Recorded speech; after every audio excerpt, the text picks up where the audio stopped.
Bismillahirrahmanirrahim. Assalamualaikum warahmatullahi wabarakatuh. Bertemu lagi dengan Bu Eni dalam pelajaran Bahasa Indonesia untuk kelas 8 Sekolah Menengah Pertama. Anak-anakku, hari ini kita akan belajar mengenai teks eksposisi, khususnya struktur teks eksposisi. Kita lihat ini.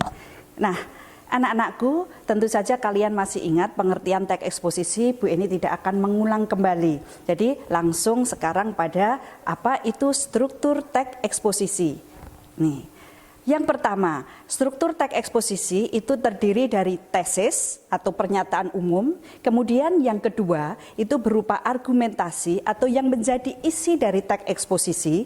Kemudian yang ketiga adalah penegasan ulang sebagai penutup dari teks eksposisi. Nah, sekarang kita lihat bagian-bagian dari setiap struktur dalam teks eksposisi. Oke, untuk yang pertama ini tesis atau pernyataan umum. Ini terdiri dari biasanya bisa berupa isu. Isu itu apa yang sekarang sedang berkembang di masyarakat, itu bisa menjadi tesis dalam teks eksposisi. Kalaupun bukan isu, berarti permasalahan umum apa yang sedang ada atau yang ingin diungkap oleh penulis. Atau bisa juga pandangan umum dari penulis itu sendiri. Jadi di dalam tesis ini bisa berupa isu yang sedang berkembang, bisa berupa permasalahan umum apa yang perlu diangkat menjadi bahan isi teks itu. Kemudian bisa juga pandangan umum dari penulis itu sendiri mengenai suatu hal atau suatu peristiwa. Kemudian di bagian yang kedua, struktur yang kedua, ini adalah bagian isi atau argumentasi. Nah, argumentasi ini berupa pendapat-pendapat dan bisa fakta, dan kalau diperlukan ada data di dalamnya. Apa fungsinya pendapat dan fakta atau data di dalam rangkaian argumen ini? Ini sebagai penguat atau sebagai penguat pendapat dari apa yang disampaikan oleh penulis di bagian tesis. Jadi fungsinya ini untuk menguatkan ini. Oke, kemudian yang ketiga, bagian penegasan ulang atau penutup, ini adalah yang menjadi kesimpulan dari teks eksposisi. Sekarang kita lihat contohnya satu persatu dari struktur teks eksposisi. Nah, yang pertama ada tesis atau pernyataan pendapat. Ini menjadi bagian yang mempunyai isi berupa sudut pandang dari penulis terhadap setiap masalah yang akan dibahas topiknya. Jadi misalnya ada mengenai COVID-19, lah ini apa yang menjadi, misalnya ini ada contoh COVID-19 adalah sebuah penyakit yang melanda dunia saat ini. Dengan jumlah korban jiwa mencapai ribuan orang, penyakit ini dinyatakan sebagai sebuah pandemi. Berarti yang menjadi isu dari sini atau permasalahan umumnya mengenai COVID-19 yang menjadi sebuah pandemi. Ini dalam tesis. Nah, kemudian yang berikutnya ada di argumentasi. Argumentasi ini suatu bentuk alasan, intinya suatu bentuk alasan atau bukti yang memperkuat pendapat di dalam sebuah tesis. Jadi sekali lagi bahwa argumentasi ini berisi berbentuk alasan atau bukti untuk memperkuat pendapat. Maka kenapa di dalamnya tadi ada fakta, ada opini, dan kalau diperlukan ada data di dalamnya.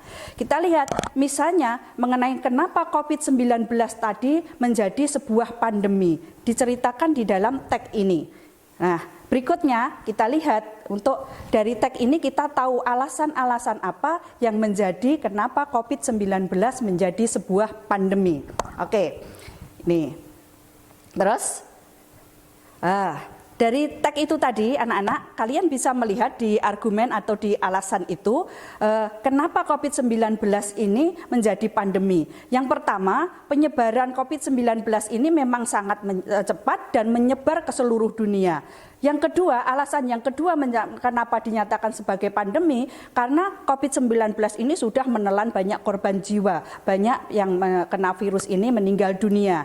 Dan yang ketiga, bahwa gaya hidup yang kurang sehat dan bersih menjadikan virus ini cepat menyebar. ini alasan kenapa akhirnya COVID-19 menjadi sebuah pandemi. Ini menjadi rangkaian argumennya.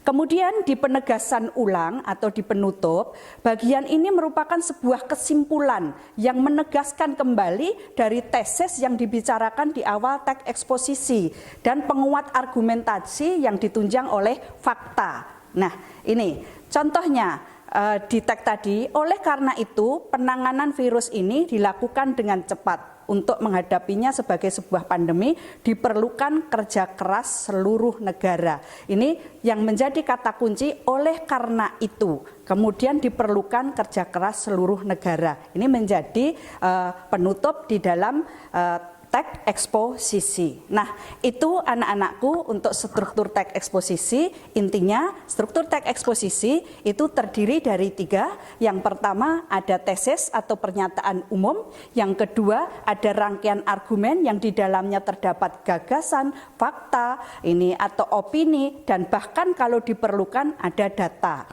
Nah, kemudian yang ketiga ada penutup, penegasan ulang sebagai penutup yang menjadi kesimpulan dari teks eksposisi. Demikian anak-anakku, kita belajar struktur teks eksposisi hari ini. Mudah-mudahan bisa kalian terima dan kita akan bertemu selanjutnya di bagian nanti struktur analisis kaidah kebahasaan teks eksposisi. Sampai di sini dulu dan tetap sayangku, cintaku, I love you. Wassalamualaikum warahmatullahi wabarakatuh.